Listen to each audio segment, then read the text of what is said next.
सुलोचना की 4 बहुएं अलग अलग धर्म की थी। एक बहू हिंदू धर्म की रुचि, क्रिश्चियन धर्म की अलीना, मुस्लिम धर्म की हयात, पंजाबी धर्म की जसलीन, जो कि काफी अच्छी थी। सुलोचना खुद से बात करते हुए कहती है, मेरे एक भी बेटे ने मेरी बात नहीं सुनी, अपनी अपनी पसंद की बहुएं ला कर रख दी और चारों बहुएं अलग अलग धर्म की। बस मेरा छोटा वाला बेटा राहुल ही बचा है जिसकी शादी होनी है, लेकिन मैं उसकी शादी किसी दूसरे धर्म की लड़की से नहीं करवाने वाली। मैं अपनी पसंद की लड़की से ही राहुल की शादी करवाऊंगी। मेरे भी अरमान थे कि मैं अपने बेटे की शादी करवाऊं, अपनी पसंद की लड़की से करवाऊं, लेकिन मेरे एक भी बेटे ने मेरे बारे में नहीं सोचा। अब बस राहुल की शादी में ही मैं अपने अरमानों को पूरा कर सकती हूँ। सुलोचना के ज्यादा अरमान थे कि वो अपने बेटे राहुल की शादी में काफी कुछ अलग अलग करे। और वहीं राहुल एक सिख लड़की हेमा से बहुत प्यार करता है। हेमा राहुल को समझाते हुए बोलती है, राहुल तुम समझ क्यों नहीं रहे? अरे हम दोनों अलग अलग धर्म के हैं, हम दोनों एक दूसरे से प्यार तो कर सकते हैं, लेकिन शादी हमारे लिए मुश्किल हो जाएगी। तुम्हारे घर वाले नहीं मानेंगे, मेरे घर वाले नहीं मानेंगे, और हम अपने परिवार वालों को निराश करके उनके अरमानों को ठेस पहुंचाकर एक दूसरे से शादी नहीं कर सकते। हमें उनके बारे में भी तो सोचना होगा। उन्होंने आज तक हमारे लिए कितना कुछ किया है, और अब हम ही उनके बारे में नहीं सोचें, ये तो बिल्कुल अच्छा नहीं लगेगा ना।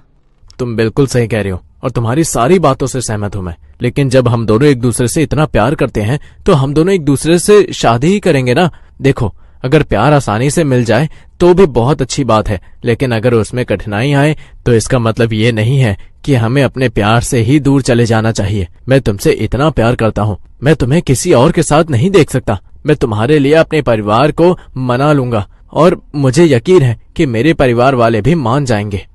मैं भी तुमसे बहुत प्यार करती हूँ, मैं भी तुमसे दूर नहीं रह सकती कि तुमसे दूर रहना मेरे लिए कितना मुश्किल होगा। लेकिन मुझे ये भी लगता है कि हमें अपने परिवार वालों के बारे में भी सोचना चाहिए। आज तक तो हम अपने परिवार वालों के बारे में नहीं सोच रहे थे ना, लेकिन अब मेरे घर वाले मुझ पर दबाव डाल रहे हैं कि मेरी शादी करवाएंगे, और मैं नहीं चाहती कि मेरी वजह से तुम्हें जरा से भी ठेस पहुँचे। इसलिए अब हमें अलग हो जाना चाहिए। तुम अपने परिवार पर ध्यान दो और मैं अपने परिवार पर ध्यान दूंगी। ये तुम बहुत गलत कह रही हो। मेरे घर में मेरी सारी भाभियां अलग अलग धर्म की हैं। मैं तुम्हें विश्वास दिलाता हूँ कि मैं अपने परिवार वालों को मना लूंगा, तुम्हारे परिवार वालों को भी मना लूंगा। अगर तुम मेरे साथ छोड़ दोगी तो मैं क्या करूंगा? कम से कम मेरा साथ तो दो ताकि मैं सबको मना पाऊं। देखो, प्यार करना बहुत आसान था, लेकिन प्यार को कामयाब बनाना बहुत मुश्किल होता है, और मुश्किल से ही हमें लड़ना है। अगर तुम मेरा साथ दोगी तो हम लोग मुश्किल से आराम से लड़ लेंगे। मुझे माफ कर दो, मैं बस अपने बारे में सोचने लग गई थी। मैंने तुम्हारे बारे में सोचा ही नहीं था। मुझसे दूर जाने की बात से ही तुम इतना घबरा गए थे। मैं तुम्हारे साथ हूँ और हम दोनों अपने परिवार वालों को मनाकर हमेशा साथ ही रहेंगे। देखना, हम जल्दी सबको मना लेंगे। हेमा और राहुल अब दोनों ही अपने परिवार वालों को मनाते हैं और परिवार वालों की रजामंदी से शादी कर लेते हैं। सुलोचना की 5वीं बहू सिख आ जाती है और सुलोचना के अरमानों पर पानी भी फेर देती है। सुलोचना अपनी बहू से खुश तो थी, लेकिन सुलोचना को कहीं न कहीं बहुत सी बातें खाई जा रही थी। कुछ दिनों बाद पड़ोसन उमा सुलोचना के पास आती है और बोलती है, क्या बात है सुलोचना, आखिरकार आस पड़ोस वाले लोगों की बात सच ही निकल गई। तेरी 5वीं बहू भी अलग धर्म की ही आई। वैसे कुछ भी हो, तूने पता नहीं कितने सपने देखे होंगे अपने बेटों की शादी के लिए, लेकिन तेरे एक भी बेटे की शादी तेरे पसंद की लड़की से नहीं हुई, और बहुएं भी तो अलग अलग धर्म की आई हैं। तो खुश तो है ना अपनी बहुओं के साथ? तू यहाँ मेरी खुशी पूछने आई है या फिर अपनी पार्टी का बंदोबस्त करने के लिए आई है? मुझे अच्छे से पता है तू यहाँ क्यों आई है, इसलिए ज्यादा घुमा फिरा कर बातें मत कर। जो भी बात है सीधा सीधा बोलना। मैं तो बस ये कहने आई हूँ कि अब तो तेरे 5 बेटों की शादी हो गई है। घर में कोई दावत का तो प्रोग्राम बना। आस पड़ोस के लोग तेरे घर की दावत का इंतजार कर रहे हैं। 5 धर्म की बहू आई हैं। 5 धर्म की बहू अगर खाना बनाएंगी तो अलग अलग व्यंजन खाने को मिलेंगे। बता तो सही, दावत कब रख रही है? मुझे कुछ नहीं पता। मेरी मर्जी से इस घर में कुछ नहीं हो रहा है, इसलिए मुझसे कुछ मत पूछ। अगर तुझे दावत का प्रोग्राम जानना है तो जाकर मेरी 5 बहुओं से पूछ ले। लेकिन मुझे अपनी बहुओं से कोई शिकायत नहीं है, लेकिन मैं खुश भी नहीं हूँ। मैं करूँ भी तो क्या करूँ? मेरे बेटों ने मेरी नहीं सुनी तो मैं बहू से कैसे शिकायत करूँ? और वैसे भी दावत का तो बिल्कुल भी मन नहीं है। 4 लोग आएंगे, 4 सवाल करेंगे, इससे अच्छा तो कोई दावत ही ना हो। सुलोचना काफी उदास रहने लगी थी। ये सब उसकी 5 बहुएं काफी नोटिस कर रही थी। एक दिन सुलोचना जब अपने कमरे में अकेले बैठी होती है तो सुलोचना की 5 बहुएं उसके पास जाती हैं और रुचि अपनी सास से कहती है, माँ जी क्या बात है, हम कई दिनों से देख रहे हैं कि आप कुछ ज्यादा ही उदास लगती हैं। माँ जी कोई बात है तो हमें बताइए ना, हम आपकी बहुएं हैं, भले ही आपके बेटों की पसंद से आई हैं, लेकिन है तो हम सब आपकी बहू ना। अम्मी जान बोलिए ना, कोई परेशानी है तो, कोई मसला है तो हमें बताइए। तुसी चिंता मत करो मम्मी जी, 5 बहुएं हैं आपकी, 5 बहुओं को अपनी शिकायतें बता दो, चुटकियों में आपकी परेशानियां हल हो जाएंगी। बताइए ना मम्मी जी क्या दिक्कत है आपको। यस मॉम, हम आपके साथ हैं। अगर हमें आप बताएंगी कि आपको क्या प्रॉब्लम है तो देखना गॉड भी आपकी प्रॉब्लम को जल्दी से सॉल्व कर देंगे। बताइए ना मॉम, हम आपके साथ हैं, हम आपको कभी भी अपसेट नहीं देख सकते, पर कुछ दिनों से आप अपसेट दिख रही हैं, इसलिए हमें बिल्कुल भी अच्छा नहीं लग रहा है।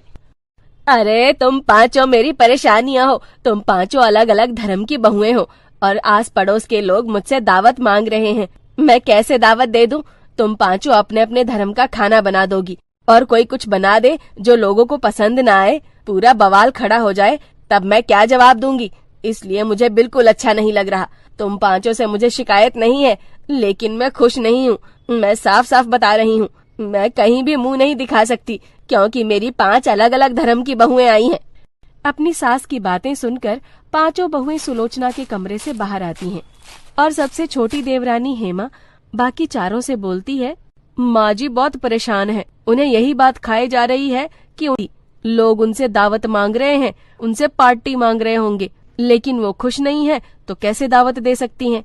लेकिन हम उनकी बहुएं हैं और 5 बहुओं को अपनी सास को खुश करना पड़ेगा, इसलिए हम दावत करेंगे, ठीक है?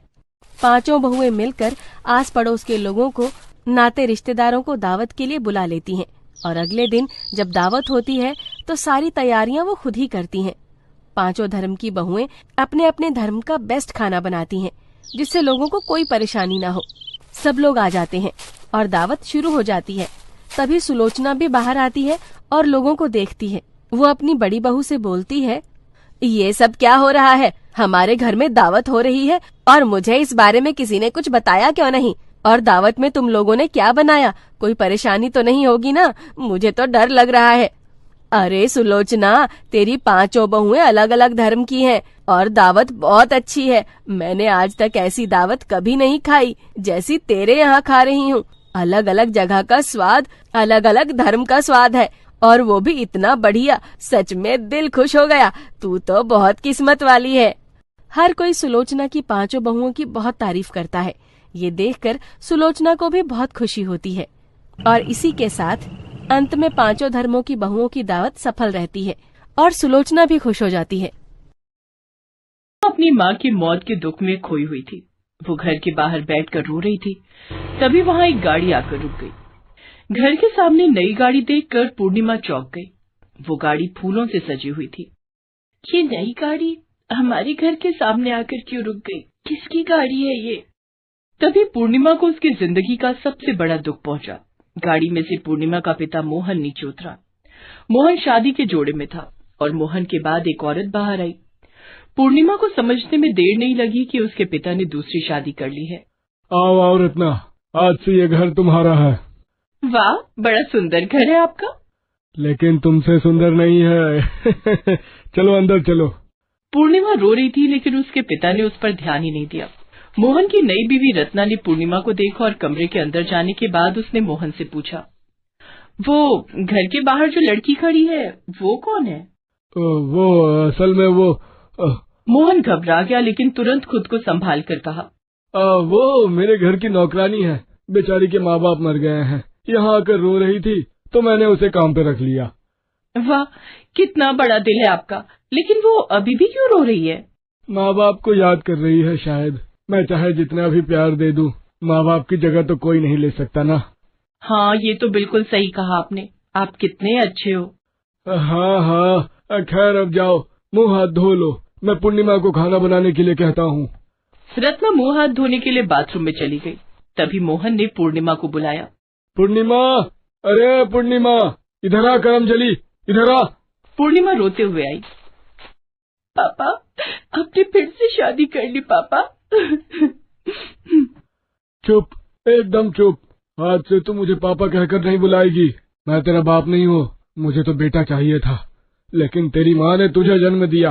आज से तू इस घर की नौकरानी है, और रत्ना को कुछ भी बताया ना तो मैं तुझे इस घर से तो क्या, इस दुनिया से निकाल दूंगा। हाँ। पूर्णिमा के पास जाने के लिए कोई जगह नहीं थी, इसीलिए उसे मोहन की बात चुपचाप माननी पड़ी। उसने अपनी नई सौतेली माँ के लिए खाना बनाया। ये लीजिए मालकिन, खाना बन गया है। अरे वाह, तुमने इतनी जल्दी खाना बना लिया, गुड गर्ल। अरे रत्ना, ऐसे इतना सर पे मत चढ़ाओ, नहीं तो कुछ दिन बाद ये सर पे चढ़कर नाचेगी। हे, तू जा, अब हम खाना बनाएंगे। पूर्णिमा रसोई में ही सो गई। उसकी माँ को मरे हुए सिर्फ 1 हफ्ता हुआ था। पूर्णिमा अभी भी उस सदमे से बाहर नहीं निकल पाई थी। स्कूल जाते वक्त वो अपनी माँ को हंसती हुई देखकर गई थी, लेकिन लौटकर उसने देखा कि उसकी माँ जमीन पर लेटी हुई है और उसका शरीर सफेद चादर से ढका हुआ है। माँ, माँ आपको क्या हुआ? माँ, माँ बात करो। माँ, माँ आपकी तबीयत खराब है क्या? कुछ तो बोलो ना माँ। माँ। पास में ही मोहन बैठा हुआ था। उसने कहा, वो बात नहीं करेगी, वो मर चुकी है। मर चुकी है मतलब? कैसे हुआ ये सब? जाते वक्त तो माँ एकदम ठीक थी। अरे मौत कब और कैसे आ जाए ये कौन बता सकता है। चल हट जा, तेरी माँ को शमशान ले जाना है। पूर्णिमा अपनी माँ को छोड़ना नहीं चाहती थी। वो अपनी माँ की लाडली बेटी थी। उसकी माँ उससे बहुत प्यार करती थी। वो अपनी माँ की डेड बॉडी को जोर से पकड़े हुए थे, लेकिन मोहन ने जबरदस्ती पूर्णिमा को वहां से हटा दिया और घर के बाहर फेंक दिया, और फिर डेड बॉडी लेकर वहां से चला गया। उसके बाद पूर्णिमा ने और कभी अपनी माँ को नहीं देखा। आज रसोई में सोए हुए पूर्णिमा यही सब सोच रही थी और रो रही थी। माँ, काश मैं उस दिन स्कूल ना गई होती तो आज अब जिंदा होती। मुझे पता है मैं घर पर रहती ना तो मैं आपको बचा लेती, नहीं तो मैं भी आपके साथ चली जाती। माँ, अब कहाँ हो माँ, अब कहाँ हो? इतनी सी उम्र में माँ को खोने का दुख क्या होता है वो सिर्फ उसे ही पता होता है, जिसने अपनी माँ को खोया हो। ऊपर से अब पूर्णिमा की नई सौतेली माँ आ चुकी थी। उसे पूर्णिमा बता भी नहीं सकती थी कि असल में वो इस घर की बेटी है। दिन बीतने लगे। धीरे धीरे मोहन ने रत्ना के मन में भी जहर घोल दिया। रत्ना पहले पहले तो पूर्णिमा के साथ अच्छा बर्ताव करती थी, लेकिन धीरे धीरे वो भी पूर्णिमा से दिन रात बस काम करवाने लगी। पूर्णिमा सुबह से उठकर घर का काम करती थी और फिर स्कूल जाती थी। स्कूल से लौटकर रात तक वो फिर से घर का काम करती थी। इसी तरह दिन बीत रहा था। पूर्णिमा को कम से कम स्कूल में तो थोड़ा आराम मिलता था, लेकिन मोहन को तो बस एक ही चीज से मतलब था, उसे बेटा चाहिए था। कुछ ही दिन में रत्ना गर्भवती हो गई और मोहन ने उससे कहा, सुनो रत्ना, अब से तुम केवल नहाने और बाथरूम जाने के लिए बिस्तर से उठोगी, बाकी समय बिस्तर पर ही रहोगी, समझ गई? अच्छा, और बिस्तर पर मुझे खाना लाकर कौन देगा? क्यों, पूर्णिमा है ना? वो तो स्कूल चली जाती है। हाँ तो नहीं जाएगी स्कूल, वैसे भी पढ़ के क्या ही उखाड़ लेगी। पूर्णिमा, आज से तेरा स्कूल बंद। आज से तू बस रत्ना का ख्याल रखेगी, समझ गई? पूर्णिमा को पढ़ाई लिखाई करने में मजा आता था, लेकिन वो भी उससे छीन लिया गया। वो रत्ना की सेवा करती रही। पूर्णिमा की जिंदगी बर्बाद हो गई। पूर्णिमा, मेरे लिए गर्म पानी लेकर आ। लाई मालकिन। और हाँ, मुझे भूख लगी है, मेरे लिए रोटी और बैंगन का भरता बनाकर ला। ले लिया है मालकिन, आप ही ने तो कहा था दाल चावल बनाने के लिए। हाँ, तब दाल चावल खाने का मन हो रहा था, लेकिन अभी रोटी और बैंगन का भरता खाने का मन हो रहा है। जा लेकर आ। पूर्णिमा, रत्ना जो बोल रही है वो चुपचाप कर, नहीं तो। अभी रोटी और बैंगन भरता लाती हूँ मालकिन। हाँ, लेकिन उससे पहले मुझे 1 कप चाय देकर जाना। ठीक है मालकिन, अभी लाती हूँ चाय। वो पूरा दिन रत्ना और मोहन की फरमाइश सुनती थी और रात को रसोई में सो जाती थी। कभी कभी उसे खाना भी नहीं मिलता था। वो सोए हुए बस अपनी माँ को याद करती थी। माँ, आप मुझे लेकर क्यों नहीं गई? माँ, मैं अकेली यहाँ बहुत दुखी हूँ। रत्ना को गर्भवती हुए 8 महीने हो चुके थे। मोहन बेसब्री से उसकी डिलीवरी का इंतजार कर रहा था। कुछ दिन बाद रत्ना के पेट में दर्द शुरू हुआ। लेबर पेन की वजह से उसे अस्पताल में भर्ती होना पड़ा। इधर पूर्णिमा घर संभालने लगी। एक रात पूर्णिमा सोई हुई थी, तभी उसके सपने में उसकी माँ आई। बेटी, मैं कहीं नहीं गई हूँ, मैं यही हूँ, तेरे पास, तेरे दिल में। बेटी, फिर से एक बड़ा खतरा आने वाला है। तू सतर्क रहना, तुझे होशियारी से काम लेना है। सतर्क रहना बेटी, सतर्क रहना। पूर्णिमा की नींद टूट गई। माँ मुझे सतर्क रहने के लिए क्यों कह रही थी? क्या खतरा आने वाला है? नहीं, मुझे सतर्क रहना ही होगा। अगले ही दिन अस्पताल में रत्ना ने एक लड़की को जन्म दिया और उसे लेकर घर चली आई। रत्ना बहुत खुश थी, लेकिन मोहन गुस्से से लाल हो गया था। फिर से बेटी, लगता है ये रत्ना भी लड़का नहीं पैदा कर सकती। अब इसे भी मारना पड़ेगा। मोहन ने दुकान से मिठाई खरीदी और उसमें जहरीली दवाई मिला दी, लेकिन उसे ये मिलाते हुए पूर्णिमा ने देख लिया। मोहन ने मिठाई का डिब्बा रत्ना को दिया और कहा, ये लो रत्ना, मिठाई लाया हूँ, मेरे यहाँ से जाने के बाद खा लेना। हाँ। मोहन चला गया। रत्ना जैसे ही मिठाई खाने को गई, वैसे ही पूर्णिमा दौड़कर आई और मिठाई फेंक दी। ये क्या किया तूने? आपकी जान बचाई। पूर्णिमा ने अब रत्ना को सब कुछ सच सच बता दिया। क्या तू उनकी बेटी है? तेरी माँ मर गई है, वो मुझे भी मारना चाहते थे। हाँ माँ, मैंने अपनी आंखों से देखा। लगता है मेरी माँ को भी पापा ने ऐसे ही मारा है। मेरे दिमाग में एक आइडिया है। आप और मैं मरने का नाटक करके पड़े रहते हैं और मोबाइल का कैमरा ऑन करके रख देते हैं। दोनों ने वही किया। कुछ ही मिनट के बाद मोहन वहां आया। मर गए दोनों। हाँ, इसी तरह पूर्णिमा की माँ को भी मारा था मैंने। अब मैं फिर से शादी करूंगा, मुझे बेटा ही चाहिए। तभी पूर्णिमा और रत्ना दोनों उठ गई। सब कुछ रिकॉर्ड हो चुका है, पुलिस भी आती ही होगी। आपका भांडा फूट गया है। पूर्णिमा की वजह से मोहन पकड़ा गया। पुलिस ने उसे अरेस्ट कर लिया। पूर्णिमा ने रत्ना को माँ कहकर पुकारा और माँ बेटी खुशी खुशी रहने लगी।